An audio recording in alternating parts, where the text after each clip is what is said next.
Bonjour et bienvenue dans la ferme de Théo et Dimitri. Aujourd'hui on se retrouve pour une nouvelle vidéo. Alors là c'est pour vous faire un petit tuto comment mirer des œufs de poule. Bon c'est poule mais c'est tout le monde pareil. Alors pour les poules vous pouvez mirer la première fois à peu près à 7 jours. C'est pas parfait mais on voit. Et ça dépend les œufs. Les œufs foncés vous aurez beaucoup plus de mal à voir qu'un œuf clair. Les œufs de canard c'est aussi à peu près une semaine et demie. Bah alors les œufs de canard c'est génial parce que vous pouvez même les mettre au soleil, vous allez le voir. C'est tellement fin et clair que vous allez le voir. Les œufs de poule c'est toujours plus épais que les œufs de canard, donc du coup c'est toujours plus compliqué et il vous faut soit une mire œuf, soit blanc, que vous achetez facilement sur internet, soit vous prenez la lumière de votre téléphone. Voilà, ça peut très bien servir. Moi j'ai pris ça parce que bon à force au téléphone c'est chiant. Quand vous avez 56 œufs à vérifier avec le téléphone c'est pas toujours cool. Et vu qu'avec le temps du coup il faut aller, en fait le but c'est d'aller le plus vite possible pour pas que les œufs se refroidissent de trop. Bien sûr vous avez un quart d'heure au moins pour le faire, mais moins vous ouvrez mieux c'est, tout en restant vigilant, puisque si vous allez trop vite vous pouvez détacher l'embryon de ces vaisseaux sanguins et donc casser et tuer l'embryon. Enfin je dis tuer mais attention, c'est qu'un embryon, c'est pas encore un être vivant à ce stade, c'est comme pour les humains. Donc là je vais vous montrer la différence entre œuf fécondé et pas fécondé. Vous verrez que l'œuf fécondé est quand même très bien avancé déjà, pourtant ça fait que 5 jours. Alors pour un œuf pas fécondé, tout simplement vous mettez, alors j'ai oublié de montrer, sur un œuf en temps normal il est comme ça, quand vous l'achetez il est comme ça. Moi dans mes couveuses il est comme ça, retourné. Pourquoi? Parce qu'il y a la poche d'air juste ici et la poche d'air ne doit pas être écrasée. Voilà, vous avez des couveuses comme celle-là justement qui est juste en dessous, c'est comme ceci et ça roule comme ça. Moi les Boruto ils tournent comme ça et comme ça en balancier. C'est le mieux pour les œufs de poule et les œufs de dinde. Les palmipèdes c'est mieux comme ça. Désolé je suis enrhumé, puis en plus je suis sur les 2 vidéos d'affilée donc c'est pas pratique. Vous allez devoir ensuite, donc la poche d'air c'est du côté le plus rond. Vous voyez, bon là je suis brusque mais je sais qu'il n'est pas fécondé celui-ci. Vous avez la pointe et le bourron. Au bourron il y a ce qu'on appelle la poche d'air. La poche d'air est toujours en dessous, si elle ne l'est pas d'ailleurs. Avant de mettre vos œufs en couveuse, vous pouvez déjà passer un coup de mire-œuf.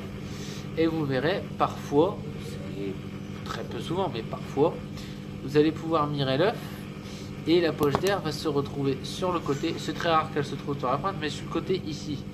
Ou si elle est un peu décalée, mais qu'elle est là en soi, ça va. Mais si elle est vraiment là, c'est pas bon. Vous pouvez chercher midi 14h, c'est pas bon.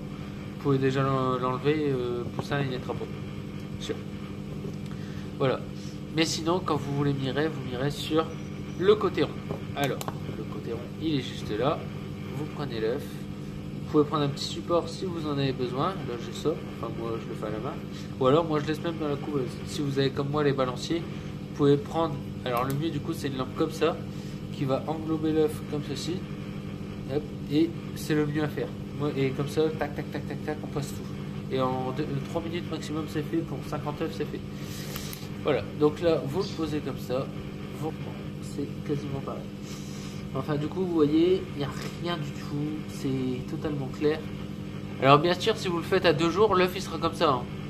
Donc ne faites pas ça à 2 jours, c'est sûr que c'est pas bon. Mais à 1 semaine, alors si vous avez peur de casser l'embryon, normalement il n'y a pas de souci. Si vous êtes tranquille, ça va. Là par exemple je sais que celui-ci il est fécondé. D'ailleurs, je ne vais pas trop le montrer à la caméra parce que Dimitri ne sait pas encore que s'il est fécondé et c'est un de ses œufs. Vous allez tout doucement, ça va aller. Au bout d'1 semaine, normalement, vous pouvez déjà voir. Ok. Le mieux, c'est à 1 semaine et demie au moins. Vous devez, c'est bête, mais obligez-vous à faire un mirage quand même. Et tous les œufs clairs, vous les virez. Puisqu'ils peuvent être ensuite, s'ils sont sales, parce que nous, pour la majorité des œufs propres, mais les œufs sales, s'ils sont là et qu'ils ne s'est pas fécondé, il faut les virer. Parce que s'ils sont sales, ils peuvent ensuite dégager des mauvaises particules, des petites bactéries. Et ça, nous, on n'en veut pas dans nos couveuses, sinon ça peut tuer toute la couvée. Ça arrive pas souvent, mais ça peut arriver. Donc pour le bien du tout, il faut enlever les œufs à une semaine et demie. Vous dites à une semaine et demie obligatoire. Voilà. Et là je vais vous montrer du coup on a fécondé. Alors ici, hop.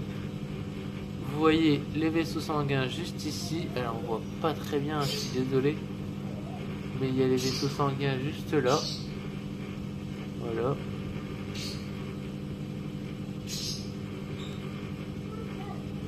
Quand on tourne, il y en a même encore de ce côté-là. Voilà, l'embryon là il est juste à côté de mon doigt, c'est la tâche. Donc là, vous êtes sûr à 100% que c'est fécondé. Petite chose, comme ça.